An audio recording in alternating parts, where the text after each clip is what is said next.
Welcome to another episode of Museum Conversations. Before we start, I want to acknowledge that I'm hosting this interview from the sacred land, which has been the site of human activity for 15,000 years. This is land that is the territory of the Huron-Wendat and the Petun First Nations, the Seneca, and most recently the Mississauga of the Credit River. Today, the meeting place of Toronto is still the home to many Indigenous people from across Turtle Island. We acknowledge the harms of the past, are committed to improving relationships in the spirit of reconciliation, and are grateful to have the opportunity to serve the communities on this territory. We also acknowledge the thousands of Indigenous and Métis soldiers who have served in the Canadian Armed Forces, including the Queen's Own Rifles, many of who were awarded medals for bravery and heroism, and many others who were wounded and gave their lives in service. For those who are watching on our YouTube channel, our guest is calling from Merritt, British Columbia by telephone, so I'm sorry you'll only get to see my face on the screens today. One of those Indigenous veterans that I referenced earlier is our guest today, Chief Percy Joe of the Shakan Indian Band. Welcome, and thank you for agreeing to chat with us today. You're welcome. Percy served in the 1st and 2nd Regular Force Battalions of the Queen's Own Rifles. But perhaps we could talk about your early life first. You were born on one of the Shakan Reserves, Percy? Yeah, I was born on the Shakan Reserve, actually born right at home. So that's sort of a new thing. I think I'm the only one that's ever listed as been born in Dock, British Columbia, which was a section house just between Spence's Bridge and Merritt. Well, that's something to put on your resume, I guess, eh? And then you went to the Anglican church-run St. George's Residential School in Lytton, which I don't think is too far away from where you were born. No, it's about 30, 40 miles away, I think it is. And I spent 12 years at the residential school there. That was a forcible requirement, I assume?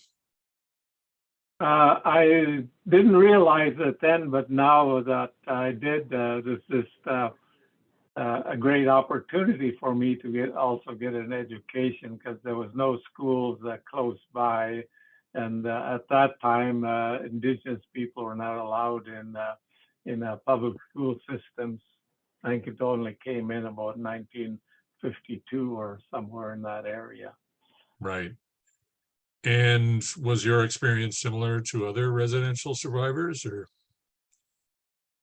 I always say that I walked through the landmine without stepping on any of the mines. So I didn't, I faced, the punishments and for speaking the language and that like everybody else. But, I was never everly abused any other way. Well, that's nice to hear, at least. And as you say, it was, in this case, a good opportunity for you to get an education. Were you able to come home during those times at all, or? Oh, yes, we came home. I think it was 2 weeks holiday during the Christmas, and of course, the 2 months off during the summertime. Right. And I assume your family spoke your Indigenous language at home? Yes, my father was born in 1890, so all the speaking in our household was by the Indigenous language, and so that's how I got to be a fluent speaker, because that was the only language he understood. Despite St. George's. Despite St. George's, of course, I'm a pretty stubborn guy, and if I was told not to do something, I'd go and do it. Right. And and there was a group of us that did speak the language, and we got caught a few times. or somebody else would report us by saying, "Oh, those guys over there are speaking the language."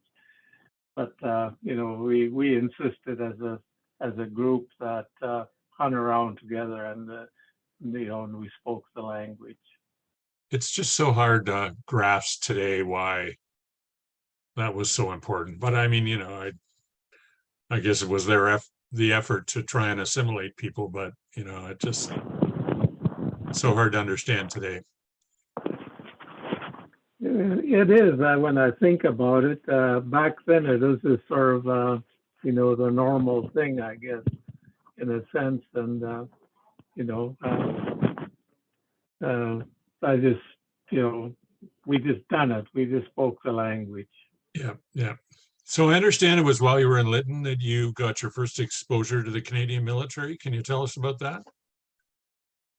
Yes, we started out. We had a cadet corps there, and there was also a detachment in the town in Lytton, and it's actually been a Second World War veteran from the Air Force, Mr. Meek, who was also the Indian agent there, and and they had a reserve force there, a small detachment. I think they were the mortar platoon at that time. And so at the age of 15, I got interested and started to, attend their meetings. And, I tried doing some forged documents to say I was 16 years old to join, but It didn't work. I think I wasn't. It didn't work, and when I did become 16, I did officially become part of the Rocky Mountain Rangers, the reserve force. Of course, the headquarters then was out of Kamloops. Yeah, and then the Rocky Mountain Rangers still exist, I understand, as well as a reserve force too. Yes, Yeah, they do. Yeah. So your first exposure to a militia or a reserve unit, what made you want to decide to join the regular force? It started out, I'm not too sure if it was that first year or when I was still 16 or 17. I think I was 17 years old when we actually went to Wainwright on a training program that lasted, I believe it was 2 weeks. And when I arrived there, our instructors at that time was the Queen's Own Rifles, and I thought they were friendly NCOs, and I loved the black belts on them, and and often, and I just loved it, and they were kind of different from the the PPCLI and the other units, and that's what especially when it comes to attracted marching. me to. Yes, of course, we went 140, and we'd leave behind the PPCLI when they marched 120. Yeah, yeah. So when you joined the Queen's Own, I assume you did more training at the regimental depot in Calgary. Would that have been true? Yes, and I waited till after I was, I think I was 20 when I first went to Jericho Beach to sign up, and at that time, there were a lot of recruits going through, and we were offered a whole bunch of things. I was offered the artillery. I was offered the PPCLI, and I think I was offered something else. And I insisted that I wanted to join the Queen's Own Rifles. Other than that, I wouldn't sign up. So I did end up in the Queen's Own Rifles, and ended up in Calgary, going through my basic training there. Right, which I think is 6 months roughly. Is that you probably don't, but yes, I think it was. I signed up. I think it was in January, and it was near.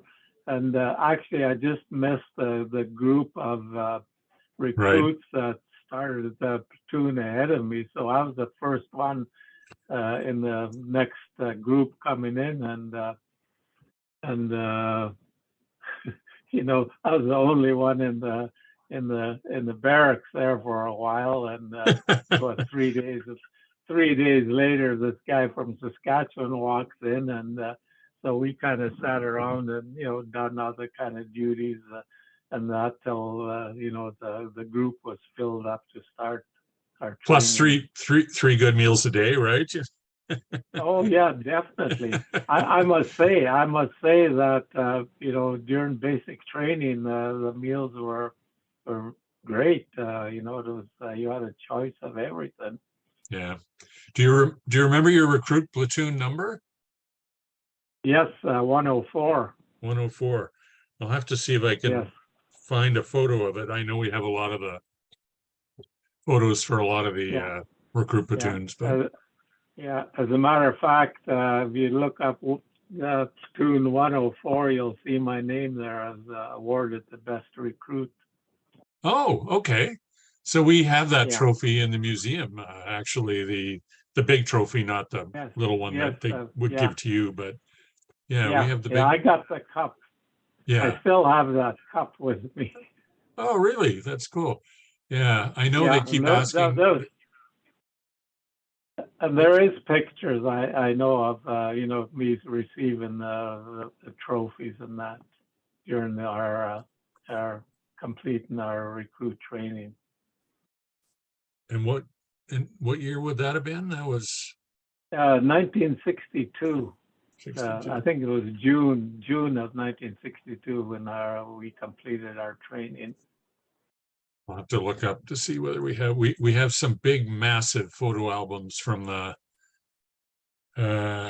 from some of the battalions, but also from the depot as well. So I know we've got a lot of pictures of that. So you finish your basic training and then you're posted, I The guess, to the second first battalion. battalion. No, Was it second right away battalion. or? Right away, and you know, crossed the parade square, and then you know, and then we packed up and went to Wainwright. But wasn't the second battalion in Germany already at that point? I thought they were. No, the second battalion was there from 1957 to 1960, I believe.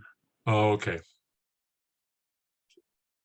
So you went to Rainwright Then and the then first, yeah, to the second battalion. Then when we came back, I went on my first course with the second battalion, the lead and infantryman course, and didn't quite complete that. And there was 60 of us that were sent to the first battalion.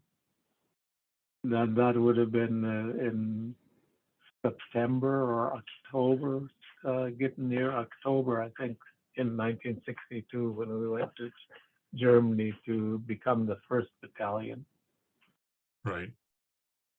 And so for people who might not know, that we had battalions that were over there as part of a NATO force during the Cold War, and they were stationed at Fort McLeod.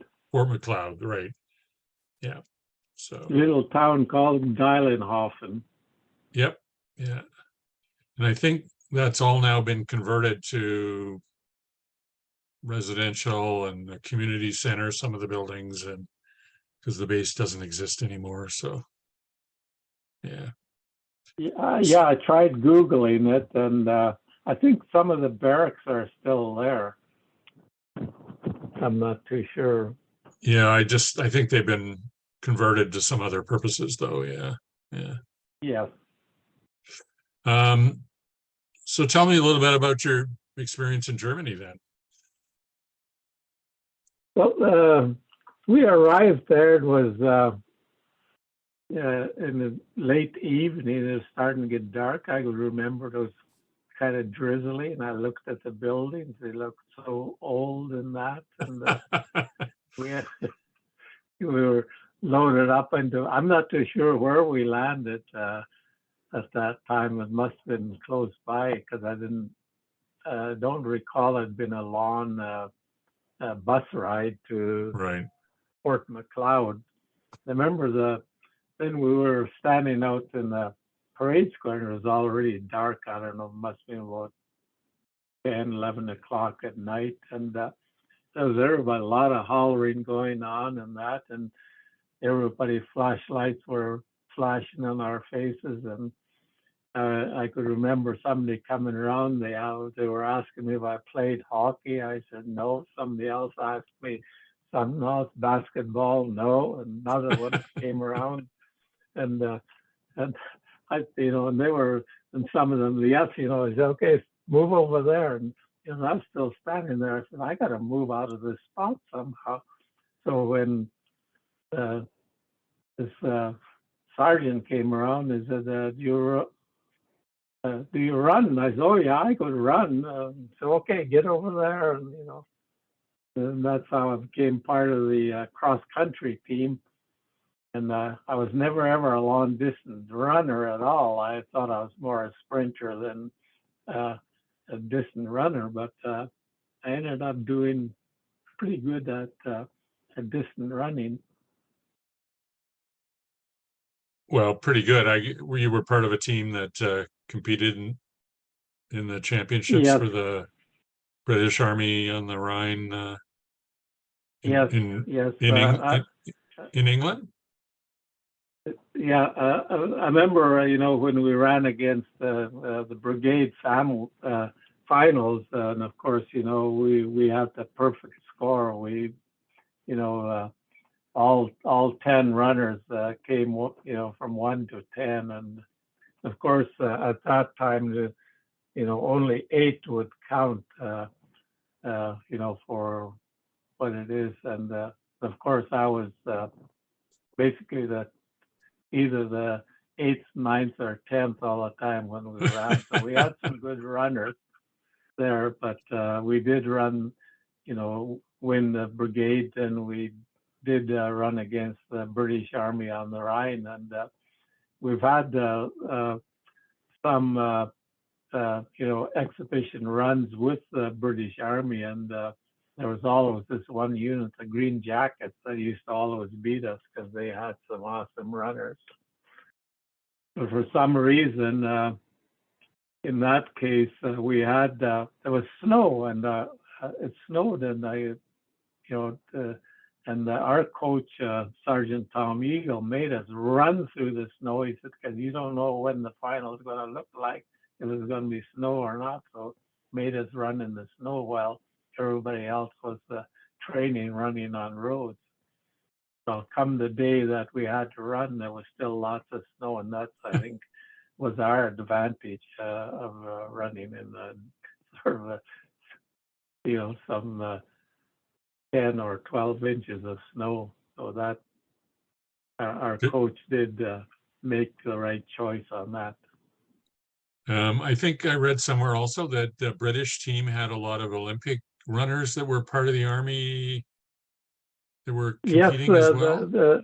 Yeah, there was, and I asked about it, and they were saying, well, a lot of their runners, particularly distant runners, were part of the army as, to train, and that's what they done, and they were able to be paid and have some kind of a benefit with that. But there was, remember, I think one of them was. We used to hear the names of people there, and one of them was Kelly, and he served in the Green Jackets there, and he was their top runner. And then there was another one. There was a sergeant major. I can't remember his name. And then there was another one that was with their airborne regiment, Pumford, that also ran, and apparently in the Olympics, or at least that's what. We were hearing. So that's.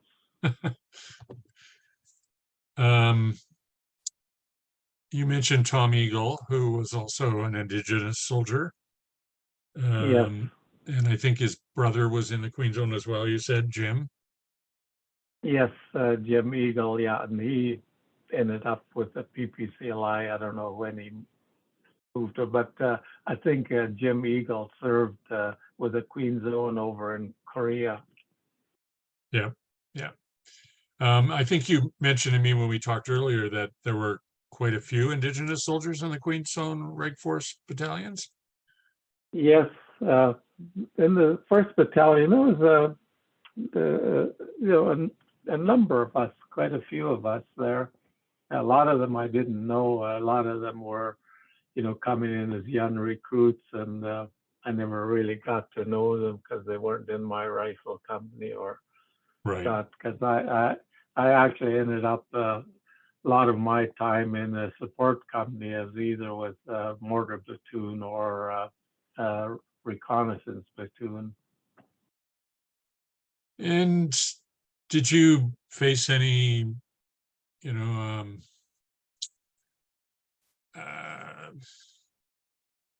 guess, discrimination during your time in the Queen Zone?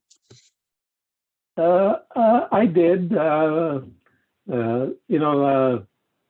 was some NCOs that were equal rank to me when I was there that were, prejudiced, and I have to give them credit. They admitted to it, and that, and I, as long as they didn't bother me or anybody else, I was, that was their opinion, and and I just didn't really bother about it. I talked to them because we had to work together, and that, and I was okay with that. As a matter of fact, I used to be friends with one of them that was prejudiced. The only problem really I had is when a senior NCO would use the rank of been that, and I did get in trouble over that at one time while I was serving with we were in Suffield at the time in 1968. I was with mortar platoon, and I had a senior NCO. Wasn't set out, but I was really pushed to be my best, and I thought I was always pretty good. And to him, it wasn't. I wasn't doing my best, and ended I up. guess it was a bit of a challenge to prove yourself, I imagine. Yeah, it was more about map reading, and what I found out was we were doing a lot of night exercises, and he used to always come and ask me where are we at, and I'd show him on the map where I thought we were. I mean, trying to read a map in Suffield that's flat in the middle of the night, a lot of times it's very difficult to be accurate as to where you're at, and but I was always wrong, and he always came back and said, we're here. Until I asked his driver, I said, how the heck does he keep, accurate? He said, oh, he sleeps. So anyway, so I was able, early the next morning, I was able to do a resection, and I knew exactly where I was. And when he came and asked me, I pointed at some other area, and he went back to his truck, and he came back, he didn't know we're here, and he was way out, and that, and so I threw my map away. So the next time we stopped, he said, where are we at? I said, I don't know. He said, what do you mean you don't know? I said, I don't have a map. He said, where's your map? I said, threw it out. I said, it wasn't good to me. So anyways, I got reported to the sergeant major, and got a lecture from the sergeant major, and that was it.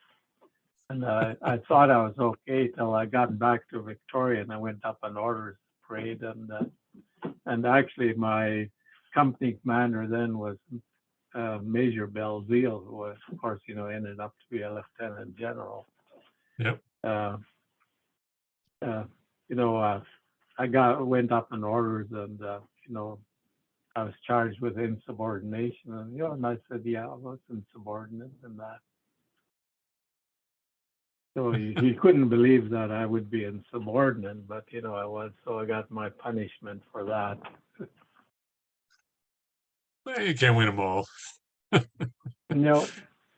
So when you were in Germany, did you train? I assume you trained with the British. Exercises. Did they travel Yeah. outside of Fort McLeod a lot, or? Yeah, well, we used to get lots of bug outs and that, and then of course at that time we were never sure if it was for real or for an exercise or whatever it was. Right. And that, because every time we had a bug out, they actually, we had our ammo dumps there, and we used to load up all the equipment or ammunition and everything into trucks. And that, and so you were never sure what was happening, whether it was an exercise or just a real thing. Yeah, yeah. So it was kind of a nerve wracking. I know there was at least one guy, and I can't remember which battalion he was with over there, that I think drowned while he was swimming somewhere. Was that during your posting? Does that ring a bell? The only one that I recall drowned was when we got back to Victoria, and they were up coming down I think it was the Jordan River. The Sook River, I think. Yeah, Sook. Yeah, out that way, and he was an indigenous person also. Yes. Yeah, Rifleman George. Yeah, Rifleman George. I didn't know him. I did ask him if his grandfather was Dan George, the actor, and yes, that, and I can't remember his answer but he was from Vancouver, so I assumed that they were related. And he was very young. I think he was only 18 or 19. Oh, yeah, he was very young. Yeah, and there was quite the inquiry after that, I think, about that whole exercise.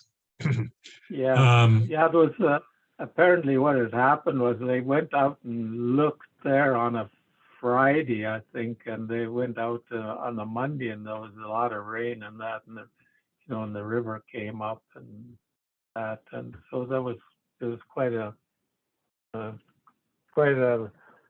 hoopla going on in the barracks about it, who made the mistake or how was it, and that, a lot of questions. Yeah. Of course, at our rank level, we didn't get a lot of the information. True. Other than the lieutenant, I think, got a reprimand. Yeah, that's my understanding too. I've read some news articles about it. Yeah. So now you're flying back to Canada, and apparently you had a bit of a detour on the way back. Yeah, well, I think we had a detour. Could have been my imagination, but we got the announcement that President Kennedy had been assassinated, and we had to kind of wait as to what was going to happen with us. Ended up, that we ended up continuing our flight on to Trenton, where we were dropped off there. Right. So now you're back in Canada, and you're being sent off on all kinds of training courses, I gather, Calgary, Borden, several times. Yeah. And then comes April 1965, and the 1st Battalion takes over from the Canadian Guards on a United Nations peacekeeping mission in Cyprus. And just to remind people, Cyprus was composed of both Greek and Turkish communities, and a civil war had broken out a few years previously. So the UN intervened with a peacekeeping mission. which basically divided the island into separate Turkish and Greek sectors, and they were divided by the Green Line, which was this supposedly demilitarized zone patrolled and overseen by the UN forces. And I actually I'll put a link in the description below about from the Powderhorn about the 1st Battalion's experience in Cyprus for those people who might want to read there. But you were there for, I think, 6 months. Yes, And 6 months. this was pretty soon after I think the Canadian Guards were the first contingent from the Canada. And so I gather facilities were pretty rough. Would that be fair? Yeah, it was rough. I mean, we, a lot of places just lived in tents. A lot of these areas we were in. Of course, the first one that I was actually I came from a recce platoon in I was with recce platoon in 1964, and then when we were starting to train for the peacekeeping part, we had the lieutenant or Captain Cowling as our recce platoon, and then I know we're going over to Cyprus. Then Lou Mackenzie took over, and of course he handpicked his people, and I ended up back in the rifle company, and I was okay with that. I needed more experience at the rifle company level. Right. And yes, I didn't I met both of them, and Colonel Cowling is still on our Normandy company list of associates. He's still alive and still contributes to the regimental family. What kind of training did you have before you went over? Was it extensive, or? It was. There's more a lot about observation of what was happening, and I think and being able to take notes on that and pass it up, up the ladder. And I remember going up towards in the Nanaimo area of observing people down in the street and reporting on them, taking our notes and that, and doing patrols at night and during the day also, and that. So it was and a lot of sort of crowd control and that, and so we did have training which probably wasn't kind of irrelevant when we sort of get over there, that we were kind of more isolated groups of people all over sort of I've done a lot of outposts. The first one we were posted at was we called a pig farm, which was right near the Kyrenia Mountains, and that, and we had little outposts all over the place. But I would assume observation was part of that, obviously. Yes. Yeah. Yes. Well, I had my first one was sort of the lime plant that was right near where the main camp was set up, and used to do a lot of sort of patrolling along the Green Line, because that was where, and escorting this Greek owner that had sort of an orchard and a bit of farmland that went into the Turk zone. So we used to escort him in there to check his produce, whether it was his garden, and I think it was more of an orchard and maybe a grape field, if I could remember. Right. So sort of went right into the green zone. And so were you involved with any confrontations? There was several that, because I was more on the outposts also, but, on the radio would hear a lot of things that were happening and sometimes firing and that. The only time that I sort of got caught up in one was that like each side was allowed some outposts or areas within the green line to, sort of an early warning of one side or the other tries to attack that, won't be serious. But a lot of times they were, putting these extra ones in, and I remember and for some reason, because I was on an outpost, I was about a kilometer away, and every time we get a break, I'd as long as somebody was at the outpost, and I walked into the the main camp for pick up some stuff for our guys and that, and all of a sudden they were rounding everybody up to go and tear down this stone piles that they made as a spot that shouldn't be there. And I remember Major Jakes was our company commander, and we started. He said, walk up, we got to knock it down, and we started walking it down, and all of a sudden the burst of shots came over our heads. That kind of got everybody spooky. Yeah, I can imagine. And, yeah, It must be, it must be kind of unnerving to be in the middle. It's one thing if you're trying to keep one side somewhere, but when you're in the middle and both sides are testing and pushing and, just trying to gain the upper hand, must be a little unnerving.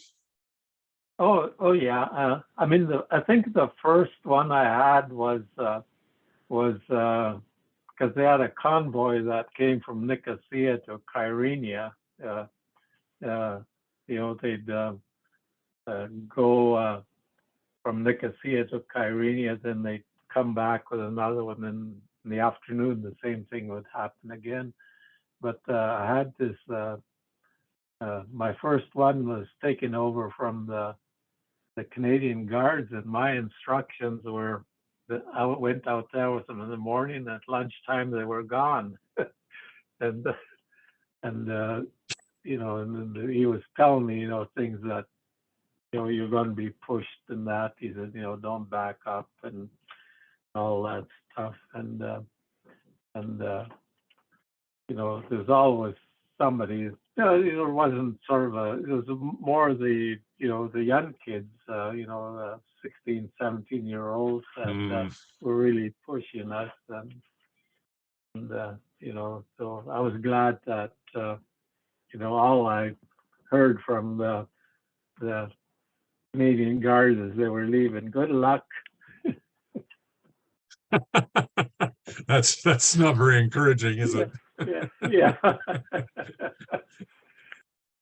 Oh dear. But well, it was I was a little telling. I'm not too sure if I'm pronouncing it correctly. Gunelli, I think it was. There was two little villages that we had to stop all the traffic and that, and it was actually on the second one that was closest to Nicosia that I had a bit of a problem, because I was short a couple of people that time for some reason. That one of the Turk trucks came out of the side street and drove into while the convoy was going by, and sideswiped the bus, and so I had to pull them over and do my report. And that's when I walked around the truck, I nearly ran into his pistol he had out. oh dear. Scared the heck right out of me. Yeah. But You still have your all blue. of a sudden, Go ahead. yeah. And I just I was glad that my second in command with who always with the second with the automatic weapon, they reacted quite quickly, and I noticed them running, and as soon as I told that guy, I said, "Look behind you," and he turned around, and the guy with the C2 cocked his weapon, and the guy just looked at me and put his pistol away, and then I checked how many people were in the truck, and that it was just actually two of them. Yeah. And that was the thing. And I actually, I didn't think I was bothered, but it did bother me. I, ended up leaning against the building, and my shirt was just soaking wet, and my hair and my arms were uh, standing up. And the second in command comes up to me. He said, "You okay?" And I said, "Yeah." And he said, "No, you're not." He said, "I'm taking over command."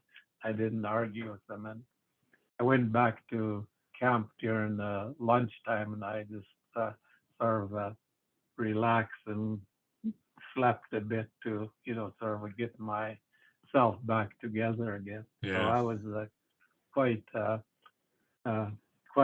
proud of the second in command guy that realized that I wasn't in my right state of mind. And you would have been what, 25 or so then, maybe? Yeah, well, I'd be 24 years old. 24. Yeah. Yeah. Yeah, that's a lot to take at 24. Yeah. Yeah. Do you still have your blue beret?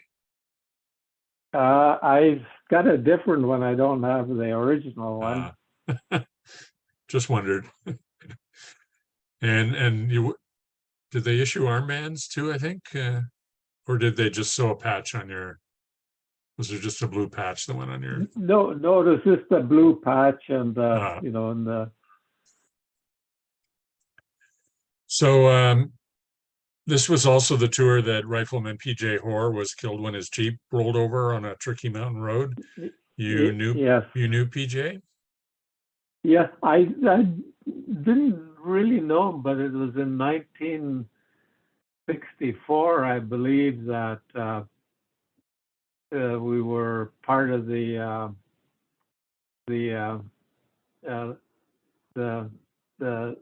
assembly of the provincial government was there, and we were part of the honor guard, and he was right beside me, and he actually fainted. I think he had a couple of drinks too many the night before. That'll do it.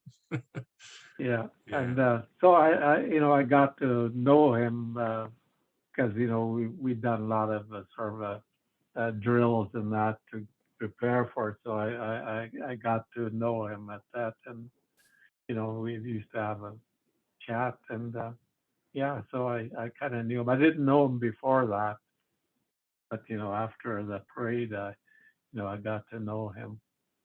And I've seen photographs of the funeral that was held for him, and last year, I think next year they're doing an anniversary trip to Cyprus, and Yeah,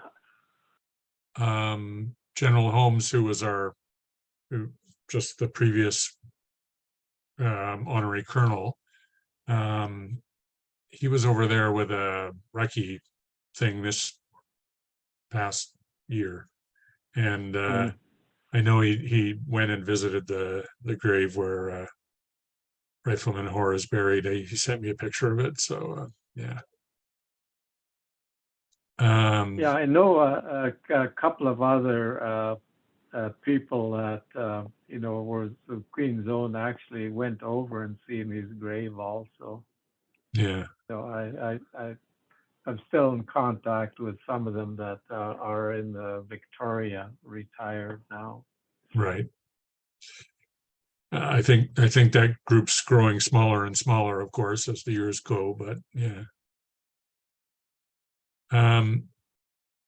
So you return from the heat of Cyprus, and they train you as a winter warfare instructor.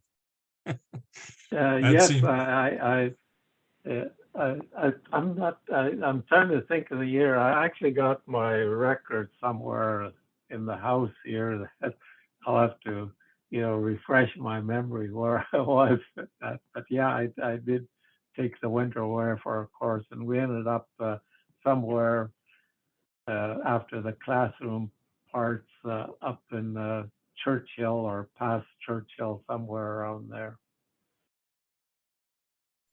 That must have been quite the contrast to Cyprus. It sure was, but I think that was in I don't even know what year I took that, 60s, somewhere around there. Yeah. But I did I don't know. I also took my small arms course in Camp Borden. Of course, winter warfare course was in Camp Borden, and we actually done some training in Meaford, I think it was, and then up north. You hit all the bases, but then you also went Uh, over to Europe, right, as part of another NATO force. Did some yes, training in Norway. yes, yeah, twice. I think the 67 was the first one. I think I was in mortar platoon at that time, and then I think it was got to be 1970. I always thought it was 69, but it must be in 1970. I think we went over in the winter time. And that was with wrecking platoon again. And you're right up north of the Arctic Circle in Norway? Yeah, yeah. We were up Tromsø, and I think we went up north of Tromsø. I don't know how far up there we went. If nothing else, But I understand it's beautiful country. It is beautiful, and it's quite shocking, particularly in the when it went over in '67. I think it was that the summertime, and 24-hour daylight, and Right. the sun went down. I watched the sun sort of dip down behind this mountain for about half an hour, then it came back up on the other side. And, just knowing that it's going to be 24 hours, but actually seeing it with your own eyes, Yeah. kind of, I was just amazed. And trying to learn how to sleep. Yeah, that's for sure. You don't realize that you're tired at all for some reason. Like probably never got more than 4 hours of sleep a night. Yeah. Although it probably catches up to you in the end. Oh yeah, for sure. Yeah. Yeah. So 1971, I assume you must have rebadged as PPCLI by that point, had you? Yes, it was.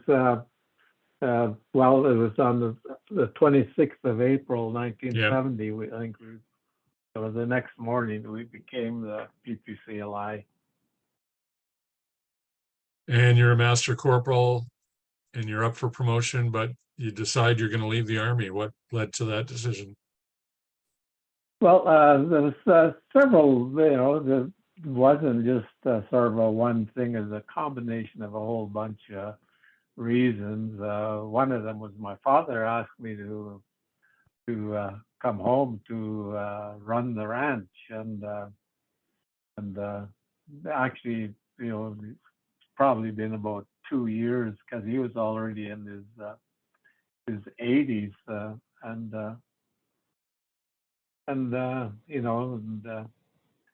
I thought about my kids and that. I had two of my kids born. I wasn't home. When they first started walking, I wasn't home, and Right. I said, I have a family. I need to focus on them also. So it's a lot of. I decided. Then we're going back to Cyprus again too, and they did leave, and I think the October of 1970, the unit did go over to Cyprus. So I stayed on as a rear party because I was released in March of 71, I think. And so you moved back to Shaka and Yes. and Yes. ranched for a while. I meant I should have asked what did your family think when you joined the army? Your parents in the first place? Were they I don't supportive of know. that decision, or? I don't know. I understood my mom cried. Uh, well, prior to that, while I was still in high school, I did, get my mother to sign that I was. Uh, there was a program then, I think, in 1958, which was called the, my understanding, the boy soldiers and that, and I understand what it was the, you trained to be an NCO at a young age, but I don't know if that program ever went through or if it did or. Well, later Uh, on, I think it was called Summer Experience Program or something, and I think the names changed over time, but yeah. yeah, but anyways, I didn't. Again, I probably had some forged documents or whatever. So, what kind of ranch did your father have? Well, they ran a cattle ranch, and I did, and he continued working, and it was more so. I think he wanted me to come home and become the chief because 3 days after I got home, I was a chief, and I didn't know anything about how to do that job. That's how I ended up. Had Eventually, he I did. had he been the chief? Yes, Oh, like we come down from a traditional leadership. okay. That my grandmother was a chief also from 1901 to her death in 1918. So, Wow. and even prior to that, when I look at it, my mother did. Before she died, my mother also made a list of all the chiefs that she knew in the community, starting from 1860 to the present day. So from 1860 to my time of, so no, it was 2008, I think, when I tried to retire. I was seventh chief, uh, and that, and then there was another family member, a relative that became chief in 2008 to 2010, and members wanted me to run again, and so I became chief. Eventually, I retired here in 2018. After 45 years as chief? 45. I'd done 45 years as a chief, and of course 47 years as on council, because I was during that 2008 to 10 I ran on council, because I wanted to make sure that that whoever became chief would be mentored, and that, and it didn't work out as well as I'd hoped it would, and of course I Right. ended up going back again.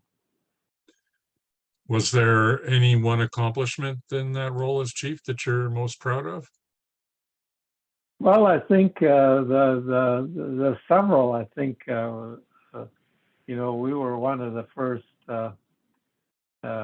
not just the bands, but there's 4 other bands from the area came in. We all worked together, and we instigated way back in the 1970s, early 70s, the closing down of Indian Affairs in Kamloops, and we'd done that in 1975. And we started running our own administration at that time. And the other one, of course, I'm proud of is Nicola Valley Institute of Technology that we created way back and starting in 1982, and it is now a recognized education institute by the province, and it's indigenous owned, and we've come to an agreement with the province that they'll fund it and that. So that's Well, that's one pretty of awesome. it is, and that's you look across Canada, those people that have whether they've come to BC through to be with NVIT or the satellite classes that they have across Canada. The how many? What would the band? Or maybe the four bands, because that's the First Nation, right? Four bands. Yeah, what would five, the five here. five? Yeah, What would the population be? Oh, last time I looked at, we're probably well over 4,000 now. Right. Yeah. And is that on the reserves or just in total band membership? It's just the band membership, and when you look at others that don't have status but are indigenous and haven't got recognized status, we do have members that live, Off reserve. all over the off Yeah. reserve, all over we got people in Albuquerque and the Calgary and Vancouver and Right. Italy. I think we have one member there somewhere. Yeah. So speaking of we're scattered. speaking of status rights, you became involved with the rights and entitlements of Indigenous veterans, and I think I read somewhere that at some point Indigenous soldiers had to give up their status rights to join the military. Is that?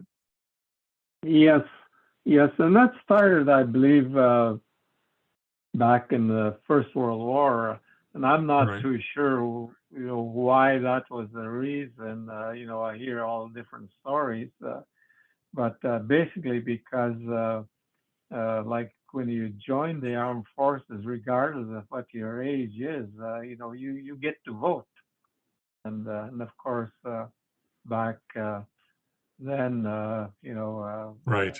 indigenous people were not recognized as citizens of Canada or Yeah. the province or whatever until later on.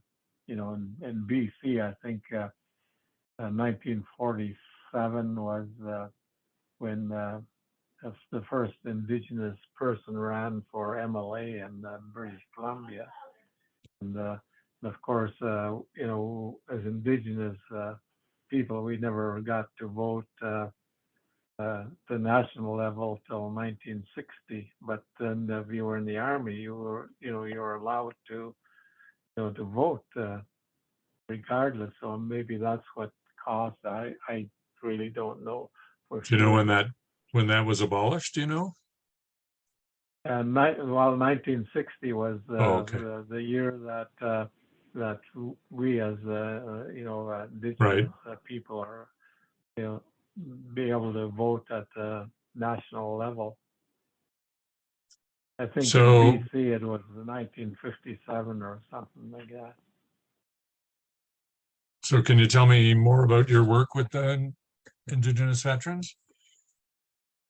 Well, the issue was more about the benefits of the First World War and the Second World War and Korean veterans, and they had a round table that they're negotiating with the federal government on the entitlement that Indigenous soldiers were not able to receive or get, and one of them is during the Second World War you could go to a crown land and make a claim on that, and it was granted to you if you were a veteran. Indigenous people were not able to do that, and a lot of the the Veterans Affairs passed the responsibility of providing the benefits for veterans that were status Indians to through the Indian agent, which a lot of them had no experience on what benefits veterans are entitled to. So that was the thing that was been negotiated, and it ended up that like I know that both Sergeant Tom Eagle and Jim Eagle lost their status, and I think if I could recall that Tom Eagle joined in 1951, and I think Jim Eagle in 1952 or 53. I'm not too sure, but they both lost their status.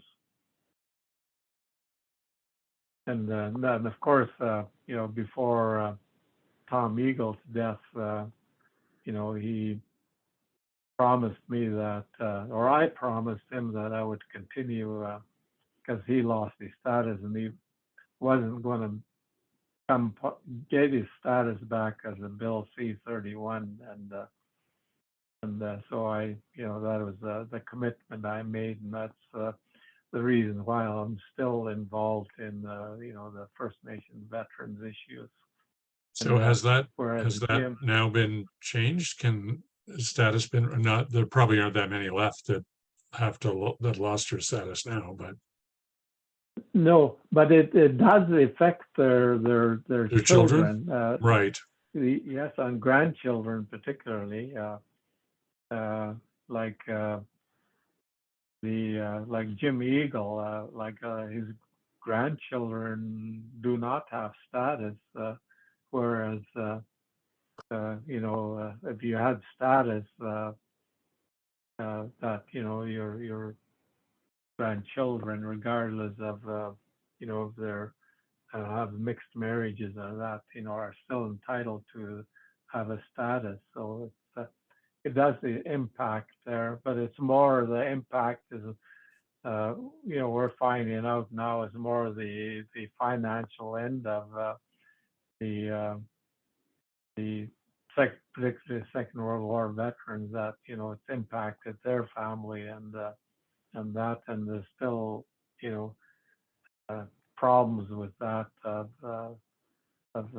how the trauma that they had to go through and how it's impacted their families. And so the law still hasn't been changed to restore their status? It hasn't. They weren't like, once they've lost their status, they could come back in, like what Jim Eagle did. He came in under Bill C-31, which was different, like how his grandchildren would be treated. They're not able to have their status yet.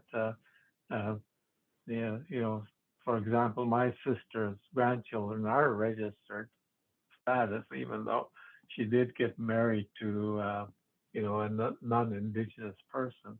Right. So I think part of the challenge is also that First Nations think, probably rightfully so, they should be able to decide who has status and who doesn't. Yeah, I think so. I think I'm not too sure the programs that they have now, when I was asking about creating our own membership, they said, sure, you could create your membership, but you could have anybody as a member that has some Indigenous blood in them, but at the federal level they won't be recognized, and right. They won't receive the same benefits as those that are status. Yeah. So for your work on this, was that why you were awarded the Order of British Columbia? I'm not too sure. I still don't know who nominated me. Because I think I always understood the Order of British Columbia would be awarded to somebody that contributed to the province. I'm just darn trying to think, what did I do at other than creating an institute or been part of that, there was other people that had more input into creating the VIT than I did. But I was, so, I've really had a difficult time whether I should accept it or not. But I did in Wow. the end by convincing myself that, it's not me that's really, that I'm, picking up the award to hold on to it for people that did do a lot within the province and that, so that's Well, how I I'm sort sure of justified it. I'm sure it was well deserved. um, just as we wrap up, can you tell us what being in the Canadian military and the Army meant to you, for you, particular skills or values you took with you to civilian life, perhaps, or? Well, I think it did. One of them is probably discipline for sure. That, and one of them is, and the another one is that when you face a problem, don't walk away from it. You go and do it and try and sort it out, and make the best of what it is. So I maybe, I don't know if the Army made me even more stubborn or whatever, but when there's a lot of things that I do that if I don't like to do something, I like to do it right away and get it off my table and start dealing with other things. Yeah. I always try and do the hard things first and get it done. And I never realized in the Army, and that was more in the cross country running also, was the determination that there's more down there than what you think you have, and it's just a matter of setting your mind forward that you could do it. It doesn't matter how difficult it is. I think though that's some of the things I've learned. And of course, leadership also of dealing with people as Yeah. treating them equal and encouraging them to do better or whatever without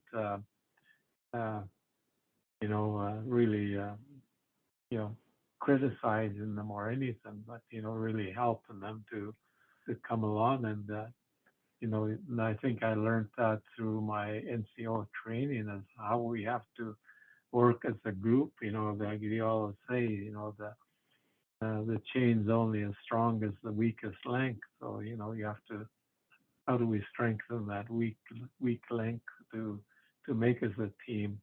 So I think that was a lot of things that I've learned through the armed forces.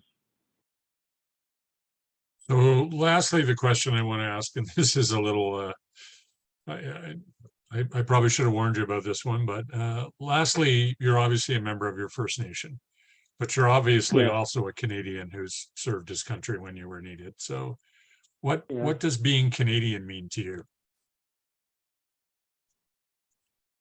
That's a good question. I think I think I look at that. I look back at during my dad's era when settlers were coming, and the negotiations and the signing of the Sir Wilfrid Laurier documents that happened out here in British Columbia was we're willing to share 50-50. but you know, this is our territory, and you know, the settlers that came here would have not been able to survive without the indigenous people helping them in Sure. that. And you know, I'm you know, I'm a proud Canadian. I'm a proud North American. You know that you know, I watch the politics across our border of how messed up it is, but yet you know, like as a person that served, I mean, you know, in our group, working group, you know, we have a lot of Canadians that served with American forces, you know, including in my family. I got a nephew that, you know, served in the American Navy, and, you know, I have friends that served in Vietnam, and, you know, Yeah, I do too. Yeah, and, you know, so it's, you know, I think, you know, we can't turn history back and say, you know, so we have to, you know, try and push forward and be recognized that we are citizens of Canada, and you know, and be able to move forward, and you know, there are still a lot of people that still live the traditional ways, and you know, and those opportunities of doing that is shrinking more and more every year, of you know, the resources that are being taken off the land, and you know, big holes dug in the ground, and yeah, that's how that all impacts indigenous people, but not only indigenous people, but all the people, and that, you know, and you know, what we've created is, you know, the climate change that's happening, and the fires that we're having now, and everything. So, you know, we need to be able to work together. And how do we do it?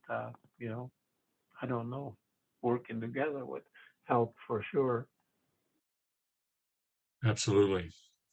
The the Organization of Military Museums in Canada held their annual conference in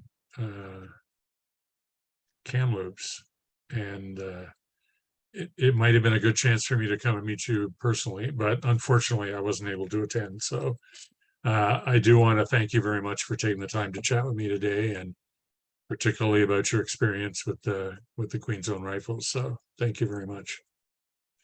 Oh yeah, Queen's Own Rifles are still number one.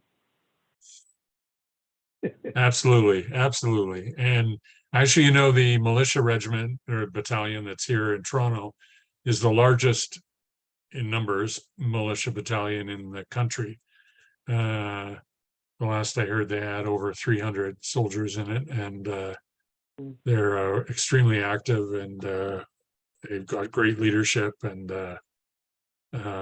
so the tradition is going really strong. So thank you very much. So this